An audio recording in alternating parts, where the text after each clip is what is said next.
क्या कुछ हुआ है बीते सत्र में जियोपॉलिटिकल स्पेस में, ग्लोबल अपडेट्स क्या निकल के आ रही हैं, ऑफ कोर्स मार्केट से किस प्रकार के संकेत हैं जिस पर आज हमारा मार्केट रिएक्ट करता हुआ, ट्रेड करता हुआ दिखेगा। पूरी डिटेल्स लेकर मेरे सहयोगी दीपांशु इस वक्त मेरे साथ स्टूडियो में जुड़ चुके हैं। दीपांशु, सबसे पहले तो गुड़ी पाड़वा की बहुत शुभकामनाएं आपको। बताइए, बहुत कुछ हुआ है बीते सत्र में ग्लोबल जियोपॉलिटिकल फ्रंट पे, कमोडिटी के फ्रंट पे, एंड ऑफ कोर्स इक्विटी में भी हमने देखा कि काफी घमासान रहा है। क्या हुआ? एब्सोल्युटली, इनफैक्ट आपको भी और हमारे सारे दर्शकों को भी नए साल की ढेरों शुभकामनाएं। कच्चे तेल से शुरुआत करते हैं, बैक टू बैक। कल भी हम यही कर रहे थे शुरुआत में, और अच्छी बात है नेहा, 111 112 के लेवल से अब देखिए 105 पर आपको दिख रहा है। 100 के नीचे तो आपको नाइमेक्स दिख रहा है। और क्या चाहिए, यू नो, आई मीन जितना नीचे जाए उतना हमारे लिए अच्छा है। बट डेफिनेटली जो 140 का डर था, वहां से देखिए अब 100 के नीचे आ गया है, तो ये एक अच्छी बात है। जो कल सुबह हम बात कर भी रहे थे, एक बड़ा रीजन जो था वो फाइनली कल शाम को हमने होते हुए दिखा।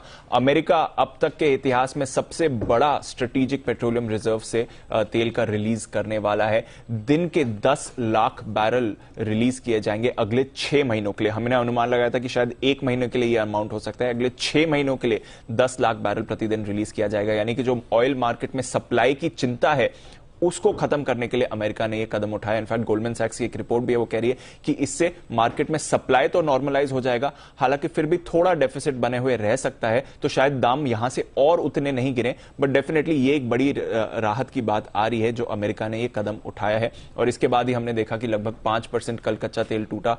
अभी देखिए 105 के नीचे ब्रेंट है और 100 के नीचे WTI आते हुए दिख रहा है। इसके अलावा ओपेक की भी कल बैठक थी, वहां से कोई सरप्राइज नहीं आया। 4.3 लाख जो ये हर दिन रिलीज करने वाले हैं अगले महीने से, वो उन्होंने बरकरार रखा है। तो वहां से तो कोई सरप्राइज नहीं आया, तो उसका कुछ इंपैक्ट ज्यादा है नहीं।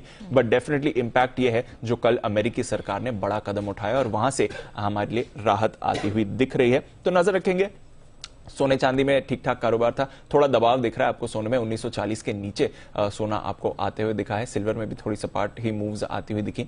बेस मेटल्स पर भी रखनी है नजर, कुछ बड़ा एक्शन नहीं हुआ। बट जो पिछली तिमाही थी, पिछला महीना था, वैसे अगर आप देखें नहीं तो अच्छा रहा। लगभग 6.5% पिछली तिमाही में हमने देखा सोना बढ़कर आया है, और पिछले महीने में भी लगभग 2.5% की बढ़त देखी है। तो ओवरऑल सोने में बढ़त रही, बट अब हल्का सा दबाव आ रहा है, यहां पर आपको रखनी है नजर।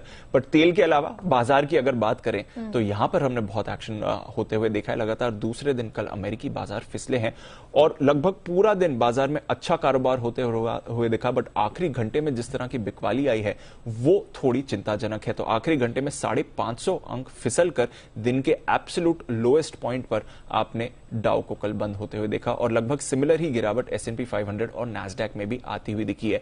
एक बड़ी चीज अमेरिका में कल हुई है, एक्चुअली एक बार पहले भी हो चुकी थी, कल फिर से हुई है। 2 साल और 10 साल की बॉन्ड यील्ड इन्वर्ट हुई है, यानी कि उल्टी है। अगर आप लॉन्ग टर्म और शॉर्ट टर्म बॉन्ड यील्ड का इन्वर्जन देखते हैं तो ये एक रिसेशन का इंडिकेटर, यानी कि मंदी की आशंका ये जताता है। अब मंदी इमीडिएटली नहीं आती है, मंदी 2 साल बाद आती है, और इनफैक्ट डेटा दिखाते हैं कि अगले 2 सालों के लिए बाजार अच्छा भी परफॉर्म करते हैं जब बॉन्ड यील्ड इन्वर्ट होती है। बट क्योंकि इस समय आप देख रहे हैं एक तो इन्फ्लेशन की चिंता है, फेड के रेट्स बढ़ाने की चिंता है, और उसमें अगर आप एक रिसेशन इंडिकेटर भी बाजार में जोड़ देते हैं तो वो एक चिंता का संकेत बन जाता है, जिसकी वजह से कल निवेशकों का मूड बिगड़ा। एक पर्सनल कंजम्पशन डेटा भी कल आया यूएस का, जो 5.4% का था, लगभग 40 साल की ऊंचाई पर है, और फेड इसको काफी क्लोजली ट्रैक करता है। तो अगेन इन्फ्लेशन बढ़ने का ये भी एक इंडिकेटर है। तो ये 2-3 फैक्टर्स अगर आप जोड़ लें तो आपको दिखेगा कि क्यों कल अमेरिकी बाजारों में गिरावट दिखी। बॉन्ड यील्ड्स की वजह से बैंक्स पर दबाव था, कच्चे तेल की वजह से एनर्जी शेयर्स पर दबाव था। तो डाउ को सहारा देने के लिए कल कोई सेक्टर खड़ा नहीं हुआ। आज मार्च महीने की जॉब्स रिपोर्ट आने वाली है, अच्छी रहेगी, अनएम्प्लॉयमेंट भी कम होगा, तो वहां पर भी हमारी नजर है। और पिछली तिमाही की बात करें जो कल खत्म हुई है, तो अमेरिकी बाजारों के लिए सबसे खराब तिमाही रही है कोरोना काल से, यानी कि मार्च 2020 के बाद सबसे खराब तिमाही आपने आती हुई देखी है। लगभग 4.5% डाउ, 5% S&P और 9% नैस्डैक फिसलते हुए दिखा। तो ओवरऑल अच्छे संकेत आज सुबह नहीं आ रहे हैं। एक राहत की संकेत हमारे लिए जरूर है, वो है कच्चा तेल। इनफैक्ट एक और अपडेट इसमें ये भी है, दीप की इंटरनेशनल एनर्जी एजेंसी वो एक आपात बैठक आज देर रात करने वाली है। तो अब ये देखने वाली बात होगी कि क्या वो सारा भार अमेरिका पर ही डाल देते हैं कि आप 180 मिलियन बैरल्स पर डे निकालिए अगले 6 महीने में, या फिर वो और भी देश मिलते हैं। जापान इसको व्यू कर रहा है, तो ये देखने वाली बात होगी, क्योंकि महंगाई बहुत बड़ी चिंता का सबब यहां बन चुका है। बहरहाल शुक्रिया दीपांशु, वो पूरी अपडेट दर्शकों के सामने रखने के लिए। चलिए